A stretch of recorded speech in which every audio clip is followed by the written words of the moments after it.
Imagine sitting at your own mother's kitchen table, the smell of fresh bread in the air, your siblings seated just across from you, and not a single one of them looks at you. Not once, no eye contact, no words. Your mother sets a plate of food down but not in front of you. She turns away like you are a ghost, like you never existed. Like the child she raised, nursed and loved for 20 years, has simply ceased to be. You haven't committed a crime, you haven't hurt anyone, but in the eyes of your community, you might as well be dead. This isn't a horror movie, this isn't a nightmare, this is a real practice that happens in real American homes right now, today in the quiet rolling hills of Pennsylvania, Ohio and Indiana, and once it begins, it almost never stops. Most Americans have driven past Amish country at some point. Horse-drawn buggies on two-lane roads, men in wide-brimmed hats, women in long dresses and white prayer caps, farms that look frozen in the 1800s. And most people smile, maybe take a picture from the car window, and think how peaceful. But what most outsiders never see is what holds that world together. The Amish are a deeply religious Christian community, primarily descended from Swiss and German Anabaptist immigrants who came to America centuries ago to escape persecution. They live by a strict code of life called the Ordnung, an unwritten set of rules governing everything from what clothes you wear to what technology you're allowed to touch. No electricity in the home, no cars, no internet, no higher education. Every major life choice is filtered through faith and community first. And here is the thing that outsiders almost never understand about the Amish. It's worth saying up front, there are over 40 distinct Amish orders in the United States. Some are more progressive, some are far stricter. No two communities are identical, but across virtually all of them, one thing remains constant. The community is not just a social circle, it is everything. It is your identity, your survival, your emotional world, your entire understanding of who you are and why you're on this earth. Amish families don't just live near each other, they worship together, work together, eat together, grieve together, raise children together. The individual does not exist apart from the group, which is exactly what makes what happens next so devastating. The practice has a name. It's called Meidung, a German word that translates simply to avoidance. But calling it avoidance is like calling a hurricane a strong breeze. Meidung or shunning is the formal, church-sanctioned social excommunication of a member who has broken the rules of the Ordnung or defied the authority of the church elders. And when it happens, it is total, complete, absolute. The person being shunned is not argued with. They are not counseled or warned a final time. They are simply removed from the social fabric of the community. No one eats with them. No one rides in a car with them. No one does business with them. No one accepts gifts from their hand. In deeply traditional Amish orders, particularly the Old Order Amish, even a spouse may be forbidden from sharing a bed with a shunned partner. Even parents may be forbidden from normal conversation with their own child. You might be thinking, surely families break that rule. Surely a mother finds a quiet moment to whisper to her son. Surely siblings sneak a text message. And honestly, many do. Many Amish families quietly struggle with these rules behind closed doors, loving a shunned member in private while maintaining distance in public. But here's what makes this ritual unlike anything in modern American life. The community watches. The elders watch. And defying the shun even out of love can put you at risk of being shunned next. This is where it stops feeling like religion and starts feeling like something else entirely. Shunning doesn't happen overnight. There is a process, and for the person about to be shunned, the weeks before the official ruling are described by former Amish as some of the most psychologically brutal of their lives. It often begins with whispers. A young man starts asking too many questions about the outside world, about why the rules exist, about whether there is life beyond the farm. Or a young woman is seen speaking to an outsider too frequently. Or someone misses a church service without proper reason. Or in this one is more common than you'd think, someone secretly owns a smartphone. The bishop hears about it, and the meetings begin. In Amish communities, the church bishop holds enormous authority. There is no separation between spiritual and social power. When the bishop calls a member to a private meeting, the entire community already knows something is wrong. Neighbors talk quietly over fences. Relatives exchange loaded glances at Sunday worship. And the person under scrutiny begins to feel it, that slow, creeping withdrawal of warmth. People who used to wave now look away. Conversations that used to flow naturally become brief and guarded. Imagine being 22 years old, living in the only world you've ever known, and suddenly feeling that world go cold around you, like the temperature dropped 10 degrees and only you can feel it. Former Amish members describe this pre-shunning period as a form of psychological torture. Because nothing is said directly, no one confronts you. The community simply begins to pull away slowly, quietly like the tide going out before a wave, and then the church meeting is called. This is the part that outsiders rarely hear about in full. Because what happens inside an Amish church during an excommunication proceeding is not documented, not filmed, and not spoken of to outsiders. But former members have described it, and what they describe is haunting. The congregation gathers as they do every other Sunday in a neighbor's barn or home, as the Amish have no formal church buildings. The benches are arranged, the hymns are sung, and then at a certain point in the service, the mood shifts. The bishop stands and addresses the congregation about the member who has broken the ordnung. The accused is given one final opportunity: confess, repent, and submit to the church's authority, publicly, in front of everyone they have ever known. If they confess genuinely, humbly, tearfully, there is a chance, a slim chance. They may be placed under a temporary ban, a lighter form of shunning, while the church watches to see if they truly reform. For some, this is enough. The fear of total rejection is powerful enough to pull them back. They give up the phone, they stop asking questions, they return to the ordnung. But some don't confess. Or they confess and then get caught again. Or they have already made the ultimate decision. They want to leave the Amish faith entirely. And this is where the ritual becomes terrifying. The bishop formally announces the ban before the entire congregation. The person's name is spoken, their sin is named, and in that moment in front of parents, siblings, cousins, childhood friends, the people who held them as infants and sat beside them at every meal of their life, they are declared Meidung, shunned. Former Amish describe the silence that follows as the loudest sound they have ever heard. From that moment forward, the rules are immediate and merciless. No shared meals. In some orders, family members are not to take anything directly from the shunned person's hand, not even a cup of coffee. No business transactions.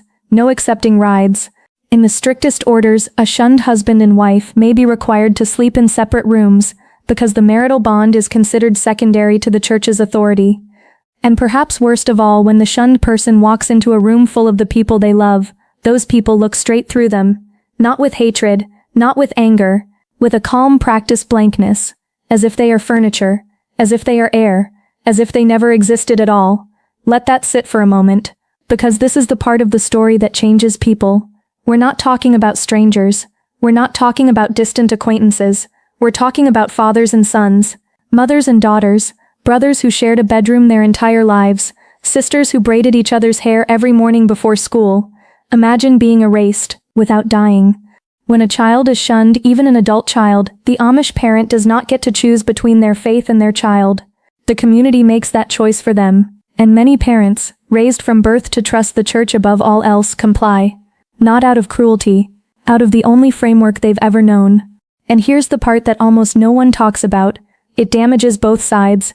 One former Amish woman, we'll call her Rachel, left her community in Ohio at the age of 24, after secretly corresponding with a college student she'd met at a roadside market. When her letters were discovered, the bishop called a church meeting. Her parents begged her to confess. She refused, and within a single Sunday, Rachel went from being the beloved eldest daughter of a close-knit Amish family to being invisible. She described the last time she tried to visit her mother. She drove to the farm. Her mother was in the garden.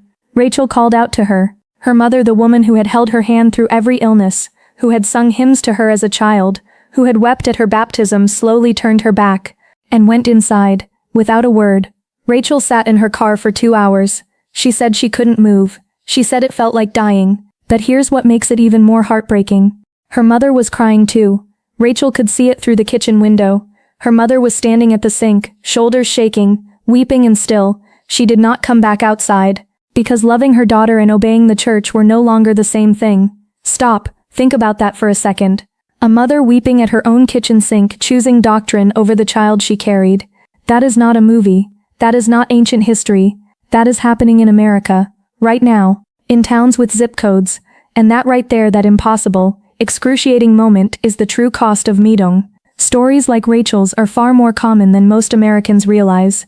Organizations that support former Amish like Amish the Movies Community Interviews, and advocacy groups like Amish America and the formerly Amish Network have collected hundreds of testimonies from men and women who experienced shunning firsthand. A man named Daniel, raised in a strict old-order Amish community in Indiana, was shunned at 26 when he began attending a local non-Amish church after losing a child and questioning his faith.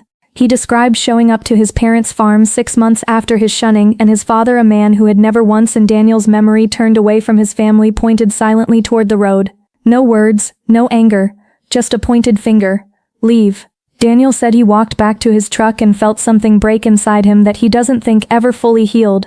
A woman named Sarah was shunned after leaving an abusive Amish marriage. It's important to note not every Amish marriage is abusive, and many are warm and deeply loving. But Sarah's wasn't. She had been isolated, controlled, and hurt. And when she finally fled to a women's shelter, the church's response was not sympathy. It was shunning. For leaving. For going to outsiders. For breaking the ordnung by seeking help from the English world. She lost her children not to the state, but to the community. Her husband retained the children within the Amish structure, and because she was shunned, even her children were coached not to speak to her directly. She said, "I left to save my life. And in doing so I lost everything that made my life feel worth saving." Can you imagine, escaping danger and being punished for it? How does a person come back from that? Psychologists who have worked with former Amish describe a very specific pattern of trauma, one that's difficult to treat precisely, because it touches identity at the root level. They call it identity collapse. The Amish do not raise children to be individuals. They raise them to be community members. Every value, every skill, every relationship, every source of self-worth, all of it is communal. When that community vanishes overnight, former Amish describe not just loneliness, but a terrifying blankness, and not knowing of who they even are outside the group. And the practical reality is brutal. They don't know how to open a bank account. Many have only an 8th grade education. They don't know how to drive. They've never used the internet. They are dropped into the modern world with no ID, no savings, no diploma, no references. Nothing. Not all former Amish struggle equally. Some find supportive networks, kind strangers, churches that help them rebuild. But many others don't. For those people, the rates of depression, anxiety, and PTSD are staggeringly high, according to outreach workers who support them. Some return to the community not out of faith, but because the alternative is a silence so deep it feels like drowning. And this, critics argue, is not an accident. Here is the part of this story that will make you sit back and think. Because the Amish elders don't see shunning as cruel. They see it as mercy. In their theological framework rooted in the writings of early Anabaptist leader Menno Siemens, shunning is a tool of restoration, not punishment. The reasoning is that if the community withdraws completely, the isolation will drive the member to repentance. Critics argue that the suffering itself becomes part of the mechanism, that the pain isn't a side effect. It's the lever. But from inside the faith, the logic runs differently. If you return, confess, and submit, the shunning ends. The family reunites. The community opens its arms. In that framework, it is a painful act of love, like setting a broken bone. Not all Amish orders enforce shunning with equal severity. Some more moderate communities allow continued family contact even after excommunication.